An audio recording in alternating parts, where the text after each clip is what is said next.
27 September নয়াপল্টনে বিএনপির কেন্দ্রীয় কার্যালয়ের সামনে 4 দলীয় জোটের জনসভায় বিরোধীদের নেত্রী বিএনপি চেয়ারপারসন বেগম খালেদা জিয়া যে রোড মার্চ কর্মসূচির ঘোষণা দিয়েছিলেন, ঢাকা থেকে চট্টগ্রাম অভিমুখী রোড মার্চে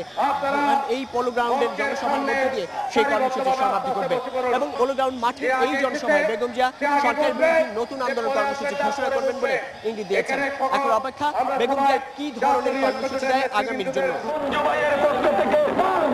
বিপুল সংখ্যক জনগণ ইতিমধ্যেই সমাগম ঘটেছে পোলো গ্রাউন্ডের এই জনসভায় বেগম জিয়ার বক্তব্য শোনার জন্য। বিরোধী দলনেত্রী বিএনপি চেয়ারপারসন বেগম জিয়া দুপুর 2টা নাগাদ এই পোলো গ্রাউন্ডের জনসভার মঞ্চে উঠতে পারেন বলে জানা গেছে। গতকাল ফেনীতে যে অনাকাঙ্ক্ষিত ঘটনা ঘটেছে, সংঘর্ষের ঘটনা, এরকম কোনো ঘটনা যদি এখানে না ঘটে তবে চট্টগ্রাম মহানগরের মধ্যে যে বিএনপি নেতৃত্বের যে বিভক্তি রয়েছে সেই বিভক্তি ভেদাভেদ ভুলে যদি একটি সফল জনসভা সম্পন্ন করা সম্ভব হয় তাহলে চট্টগ্রাম থেকে সরকার বিরোধী নতুন আন্দোলনের কিংবা সরকার পতনের যে আন্দোলনের ঘোষণা দিয়েছেন সেটি সফল হবে বলে ধারণা করছেন বিএনপি চট্টগ্রাম মহানগর নেতারা এবং কেন্দ্রীয় নেতারা।